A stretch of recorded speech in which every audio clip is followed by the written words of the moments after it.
Alright, if I sound a little stuffy, it's because I've been a little sick for the last couple of days, so bear with me. But because I've been sick, I decided to end up watching the 2016 Shin Godzilla. This was directed by, oh god, here we go with the Japanese names. I'm sorry, I don't mean to insult anyone.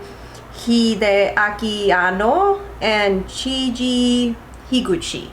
Here are my thoughts. If you want to hear them, stick around. There are going to be spoilers alert because this movie's been out since 2016, so if you haven't seen it, I'm sorry. Okay, so I'm going to start with the criticism. So I want to start with some of the things that I didn't like about this movie. Godzilla in this movie felt a little lifeless. I'm not going to lie. It was a little too much at times. You know how I said on my previous video that it looks like a statue? It's basically a statue and there's no life or emotion in it. Even when it gets hit by bombs or when it is brought down at the end of the movie when they're trying to put the coagulant in its mouth, when it's down for the count, it's like just, and that's it. And it's just very weird. It's very weird. The eyes are just fixated like a 1,000-mile stare, and that's just that. And I just didn't like that. I'm not talking about the design completely different. I'm gonna get into that later, but yeah, just overall Godzilla felt really just lifeless. Just, it's not there. It's like, what's going on? That Godzilla's supposed to be the representation of like Mother Nature, you know, like a tsunami doesn't have a personality, a volcanic eruption doesn't have a personality. But you know, it's a monster, it's a kaiju. A little bit of a personality wouldn't actually hurt it. But okay. But number two, I felt like the movie did drag in a lot of instances. And especially at the second half of the movie, it was a little bit like, alright guys, come on, like it's a 2-hour-long movie, and I did feel the runtime on quite a few occasions. So that was the only one of the criticisms I had with it. Not bad, it was just it got a little boring at times. A little bit boring, not gonna lie. I just didn't like how many characters were introduced and then you don't see them for another 30 minutes, but then they're reintroduced again. And I'm like, I don't remember this person. Who is this person? Granted, the movie does a good job at, like, you know, this person is the leader of the department of this and the department of that, and that's fine.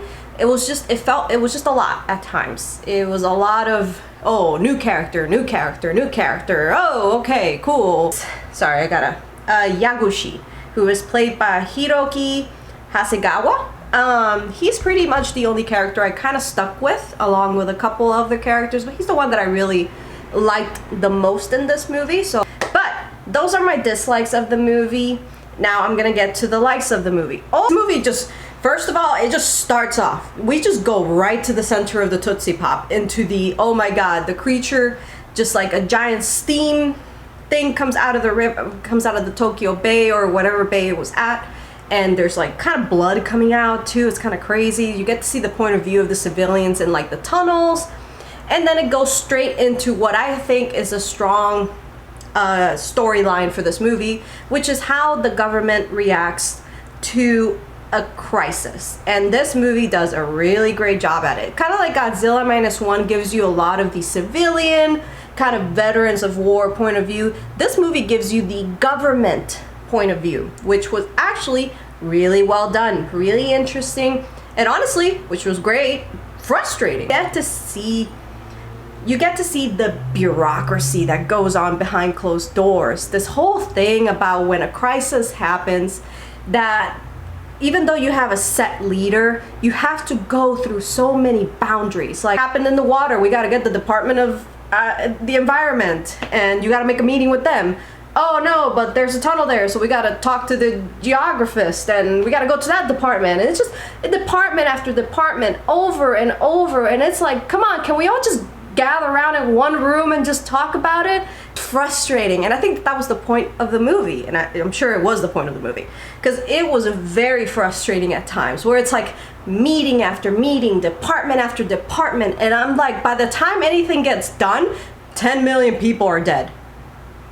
Whoops. A thing that I really liked about this movie, and the main character Yaguchi definitely expresses that And he expresses it on multiple times in the movie, especially after Godzilla, after his first rampage. He retreats back to the ocean, and basically the government officials get to see what happened. They get to the ground and see the damage.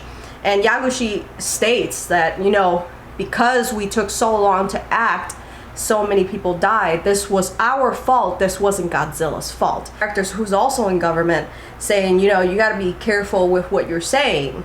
Frustrating reaction of the government, and people know that it's frustrating, but there really isn't anything that they can do, because if they start addressing it, they can get in trouble or lose their jobs, you know, just typical stuff. The thing that I thought was really great was how other governments try to kind of slide their way into certain things when a crisis is going on. I see other governments trying to get in on things, trying to say, oh, we're here to provide some help, but in other words, they're just trying to benefit out of the situation that's going on. It felt like dirty. It was like one of those moments that it's like, oh, I don't like that. I don't like the fact that Japan can't handle its own issues, but all of a sudden you have Russia and China and the US being like, oh, we just got to drop a nuke. Screw it. This is the third why we've done it. Well, it doesn't matter. It's just like, what? It was that frustrating thing where it's like, can we try everything before we just go straight for nukes? Because I don't think that's a good idea. Trying to benefit out of a crisis is basically what I'm trying to say. They did that really well in this movie. Another thing that I will say that I did enjoy, and I know a lot of people didn't like it about this movie, was the evolution of Godzilla. If you don't know, if you haven't seen this movie, Godzilla starts off, it's kind of like a salamander kind of looking thing. I'll put pictures up. Basically starts off in the water, then goes to land, then gets to a standing position, and then it eventually retreats back to the ocean, and then when it shows up again, it shows up as the Godzilla that we know and love from the poster, from the trailer. And overall, he looks cool. Not gonna lie, he looks really cool. Just the design of it itself is very intimidating, very like, oh god, like that's ugly, but that's the point, right? It was the heat ray. The heat ray was cool. Not as good as Godzilla -1, but it was pretty cool. I just love the fact that it opened its mouth kind of like a predator-ish kind of thing, and then it starts off with fire, but then the more it goes, it turns into a beam of light that just destroys the entire city and takes out the government officials, and everyone is in shambles, and it was like, it was mayhem, and it was cool. And I can see why a lot of people didn't like the ending. So the ending, spoiler alert, just in case you haven't seen it, in the end, they were able to basically feed Godzilla a coagulant that kind of froze him. And in the end of it, you kind of see it zoom into its tail, and there are like some humanoid creatures coming out of its tail. It's really interesting. This movie really plays on the evolution idea. And I did some digging around on Reddit because I got bored afterwards. And there's a lot of people speculating that, oh, it was the evolution into humanoids, and then from humanoids he was going to go into like outer space and like become a galaxy and eventual god, you know, kind of thing. I love theories like that. Are they a little crazy? Yeah, a little crazy, but I'll entertain it. Stuff like that is fun. It's fun when you get to theorize things like that. There's multiple channels on it. They talk about these possible theories, and it's so much fun when you really think about that kind of stuff. So I really appreciate that this movie kind of left that ambiguous to like, ooh, let's see what the internet comes up with, and believe me, the internet will come up with something. Good? Yes, it was very good. Was it great? No. Just because of the criticism that I said before. Did I hate it? Absolutely not. I definitely would recommend watching this movie if you're a big Kaiju Godzilla fan.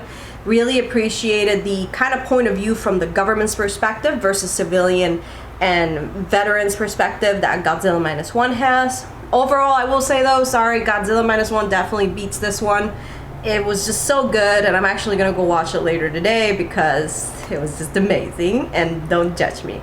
But yeah, overall, those were my thoughts. I highly recommend this movie. I would say maybe, let's say a 6 out of 10. Yeah, I'm gonna put it a 6 out of 10. That's fair for me at least, yeah. But anyway, those are my thoughts. What are yours? If you like this review, please let me know. if you want to see more monster reviews, I definitely am interested in that. Of course, I still want to keep up with some of the new movies that are coming out. But let me know, are there any movies that you in particular want me to watch?